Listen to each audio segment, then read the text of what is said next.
Hey everybody, how y'all doing? Welcome to part 2 of the 383 build. We got the block looking good. Everything looking good.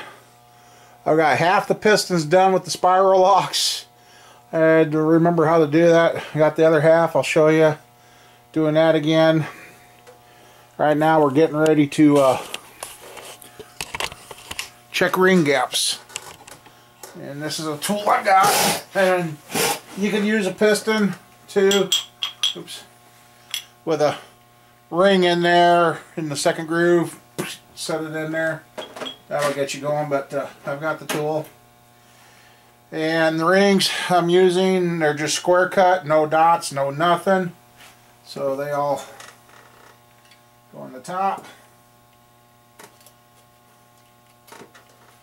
And just like that. That one's in. So you can check it.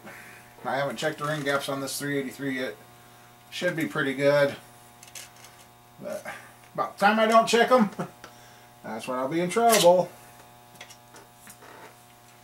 So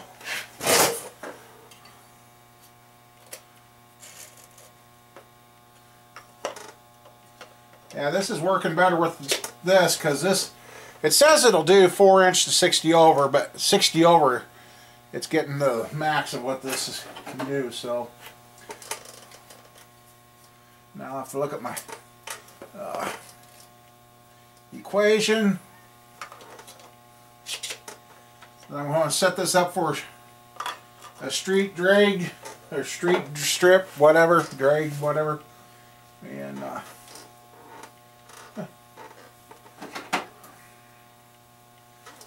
let's see. I'm going to guess there's 10, 18.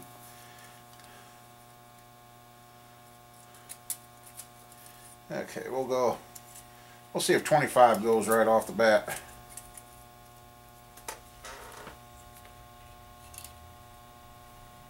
Ooh, 25's tight.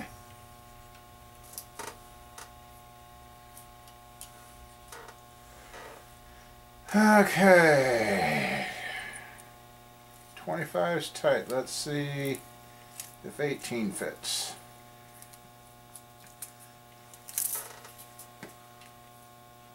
$18 fits. So let's go another. Come on, I just want the. Okay, since you're fighting me so much, we'll go 18. 19, 20, 21. So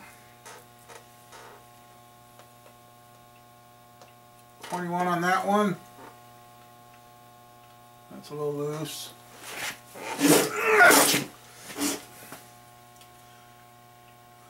Just snug. Yeah, 21 thousandths. Let me find my book so I can figure out the equation. We'll know what we got to do. For this particular one, it says 0.0075. Okay. Do calculator. 4.030 times 0.005. Really? It wants 30 thousandths gap, which, that's what these pistons,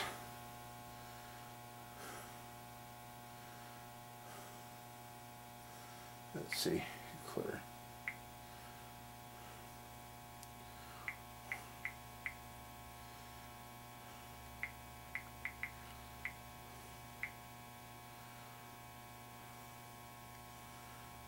Yeah, if I do it that way, just 4.30, it still comes out to 30 something.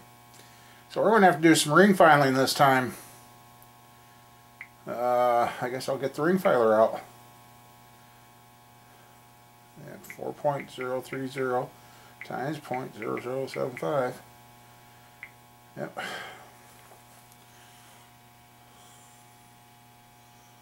There's what the answer is. 30 thousandths for the top ring. So, alright. Days like today's, and I wish I had a helper to videotape. So I'm doing my ring filing back there, and I'm using this. It's a Proform tool. I don't know the part number right offhand. I don't worry about that.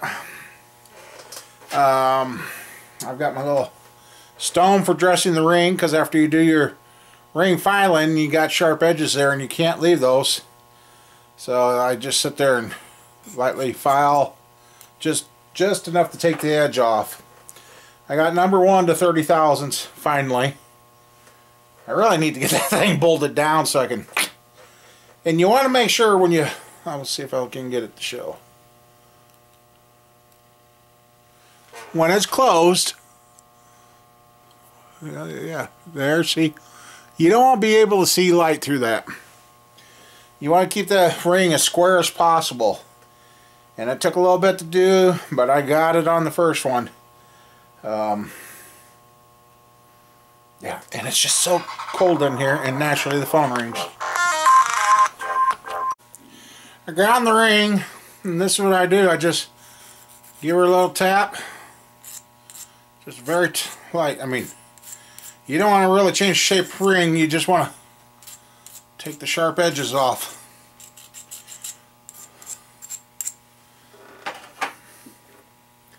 Wipe it down.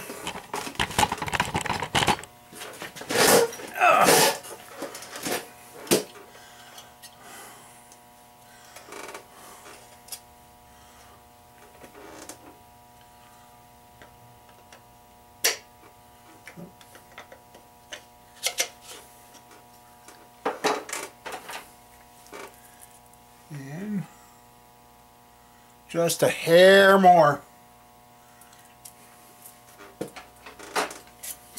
Hang on.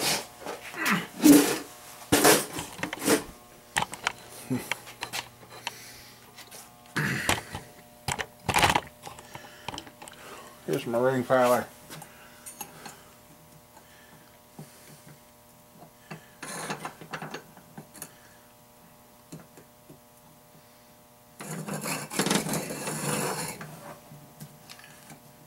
I gotta mount this thing. That's all that's to it. I gotta mount it.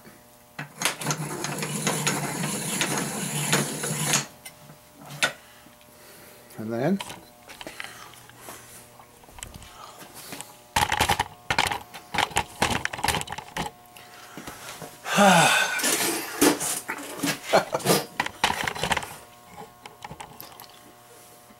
and again, since I've done that,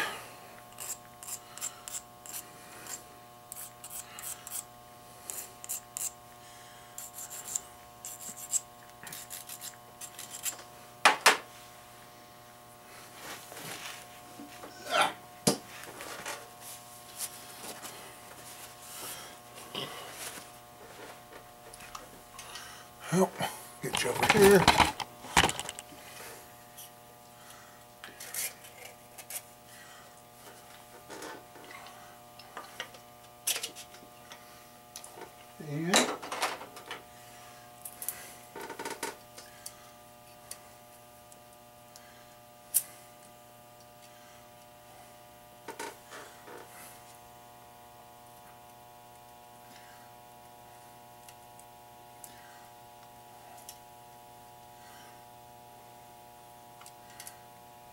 And yeah, that's.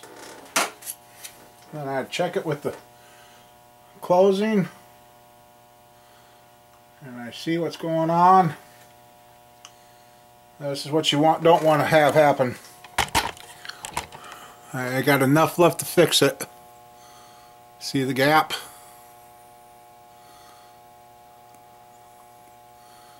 I gotta. Let's see, what side is it?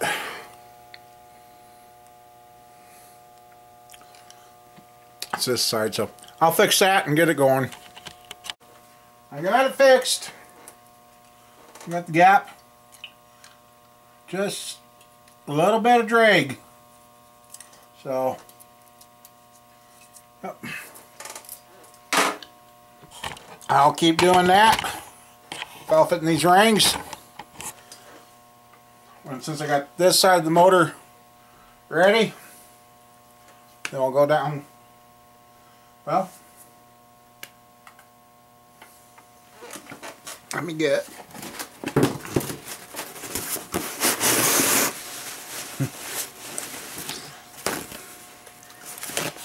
Okay.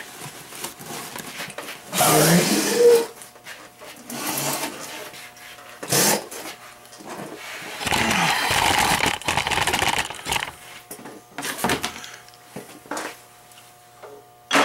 I've always only gapped the top rings. I haven't ever done the second ring, so I guess we'll show you. Yep, that's right here too. Got your ring expander, because you never want to corkscrew those on. Clean shop towel. These have been blowed off, washed and cleaned. I'm just wiping it down because I can. And okay, here's the bottom oil rings. And we'll put those there, these there. And the second rings are in here, and they are dotted. Up, up, up, up. Yep, they're all facing the right direction, so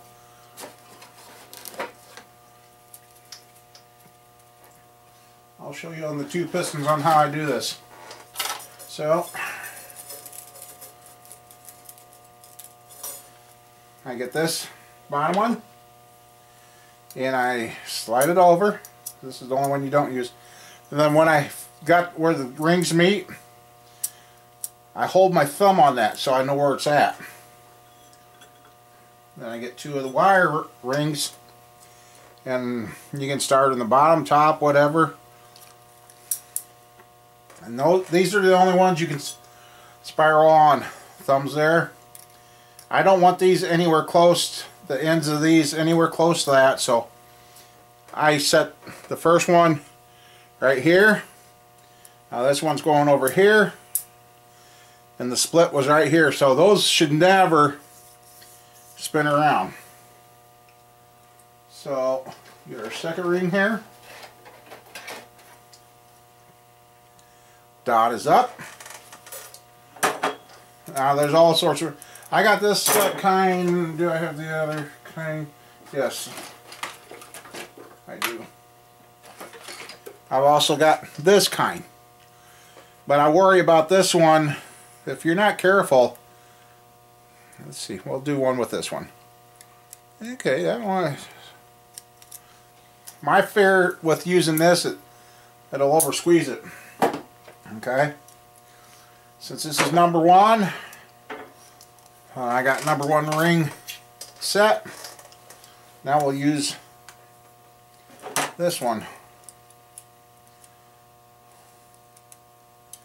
Just a little bit.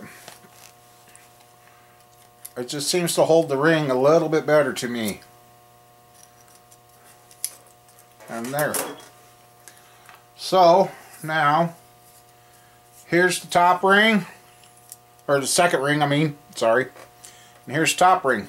I clock them so they're apart, not even close. So that one's ready to go. So bearings are already installed in the rods. We'll do one more together. So split, and okay, that one I did there. Heck, if I wherever I can hold my finger, I mean, I can put it over here. Where's split now? There it is. Just as long as these wire rings you put on don't line up with those ends, so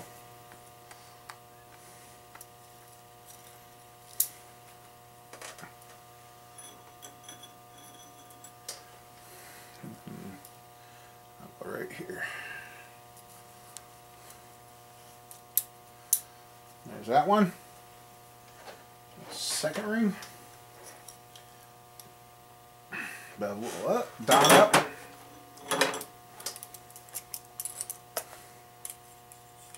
We'll see how this second ring goes with this one. And uneventful, just like the first one. And then top ring.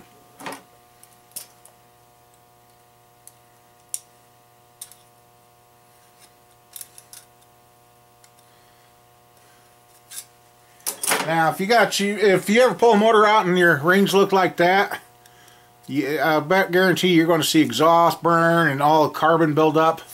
You got to clock those rings where they should never ever run around and turn into themselves. So, alright, there's two. And I got a whole bunch more times to doing this. I get all the rings on the pistons and ready to go. Find my 30 over compressor and start dropping stuff in, and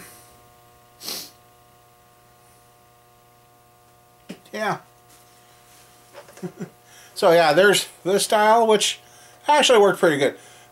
But if you overstretch your ring, it's not going to be, it won't fit your cylinder right. So you got to be careful, and that's where I like this one. This came from J.C. Whitney back in 1980 something. I bought a J.C. Whitney engine kit. I think I paid 75 bucks for it. And that was a lot of money back then. That came with the pistons, bearings, cam bearings, rings, gaskets, everything for 75 bucks. And I bought this, I think, for 12 bucks at the time. The guy took the machinist I used at that age, because I was young, I took that kit to him. He said, boy, I don't know about that. And you know what? That was one of the best running motors, and he couldn't believe it. So, yeah. Now that same kit today is about 250, 300 bucks. I don't know, through J.C. Whitney. I don't even know if J.C. Whitney exists anymore. But alright, I got some more filing to do and fitting the rings. Then I'm going to start assembling this bad boy. And it's getting cold. Darn temperature must be dropping again. Yeah, no, we're at 26. So, alright, I'll get these all ready to start dropping in. Good thing I looked back, otherwise I would have missed it all, because the camera didn't turn on like it was supposed to. Okay. Yep, there it is. Alrighty. Okay.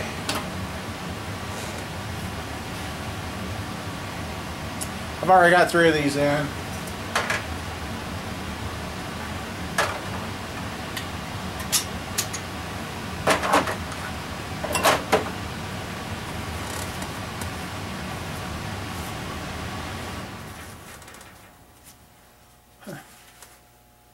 Furnace did warm it up in here just now, so that's good.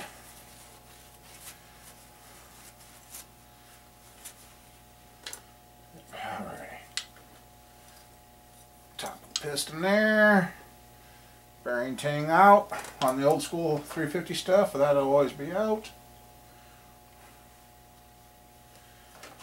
Rod bolt protectors, keep it from driving it into the crankshaft and screwing up your project. So,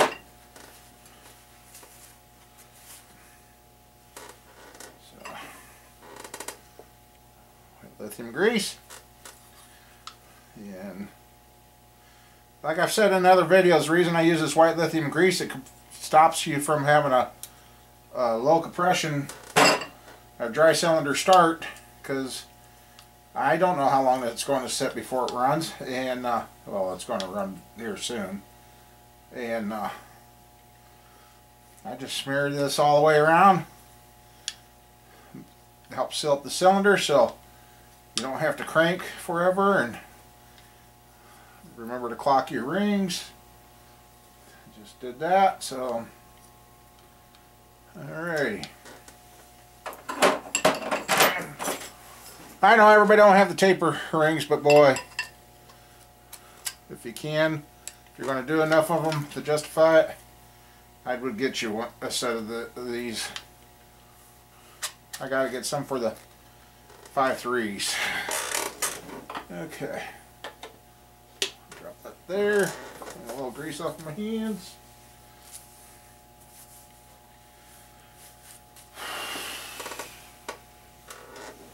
Right back over here.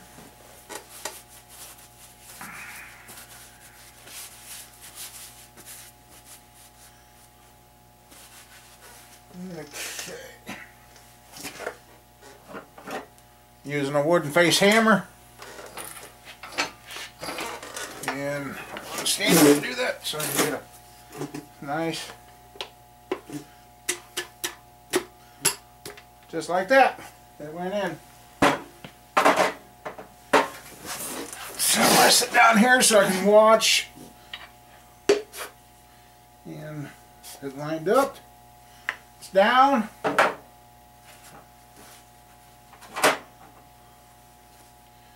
think I wiped that off already once, but just make sure. Don't hurt to make sure it's clean.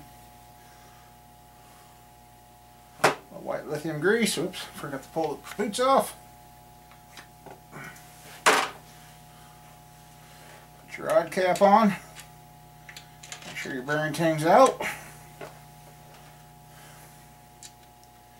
And we got a half of a 383 now. And an airplane flying over. They're coming for me.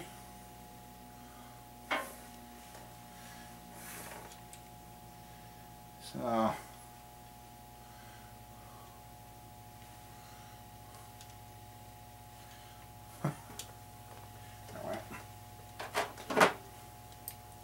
so now I just got to do 4 more ring gaps and 8 more. And draw your rod cap on evenly. And give her a spin.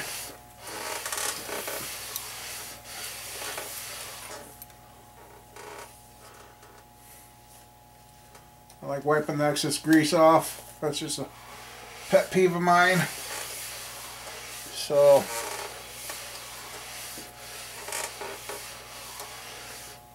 nice drag. It feels really good.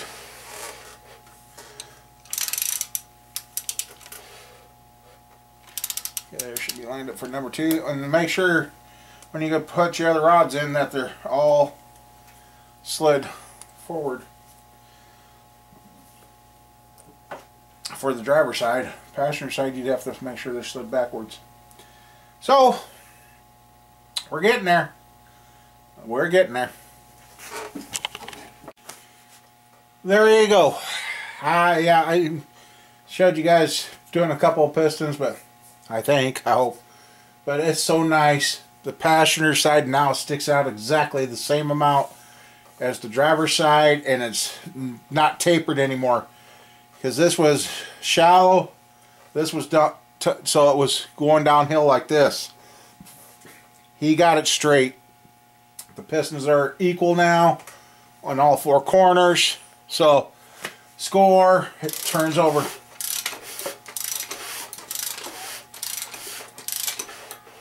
It turns over okay.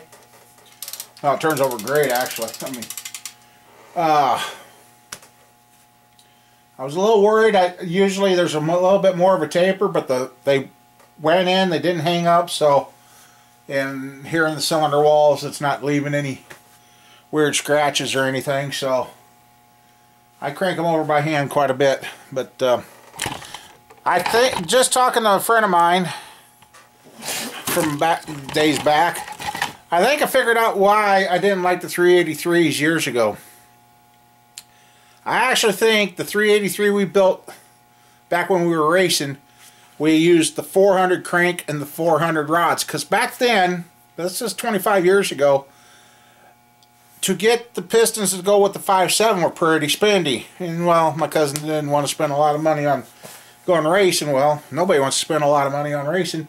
So, but we could find pistons, because I think don't hold me to this, I think what the deal was, if we used the 400 crank, the 400 rods, we actually were able to use the 350 pistons. But like I said, back in the day, those pistons to make a 383 with a 5.7 rod, which now they make them with a 6-inch rod, was real spendy. Well, I think that's where this one's coming out a lot better and everything's fitting better, is because this is a 5.7 rod 400 crank 383. So I'm going to be real interested to hear this thing go. I wish I could throw it in the car and drive it. Ring gaps are set. Learned. I almost screwed up. Now that I got that ring filer mounted, I can't put as much pressure on it. I thought about 5 turns would be good. No, 2 or 3 turns would be good. So but it's still within spec. I almost overdid it. So yeah. So here we are now. Now, if I had the head gaskets, we could set the heads on. So I gotta do some head gasket checking to see which ones I want to get ordered. But yeah, I mean, he's got these out the same. I mean, that's good. I feel a lot better. I mean, we are barely out of the system. That's like 12 thousandths. And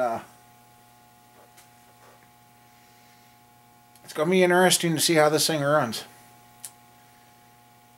Anyway, I guess I got to go get something for Squirrel, and it is about supper time, so I guess I want to shut down for today. We've got a short block assembly now. Ouch.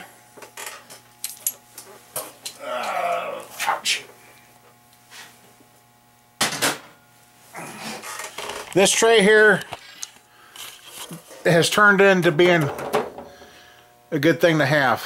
Actually, I got 2 of them. I only got room for 1, so. But yes, that's where we're at. Short block is. Now I got to roll it over, torque everything together. I really wish I had the stretch gauge. I would do that with this motor, but I don't. So we're just going to go with the torque values, which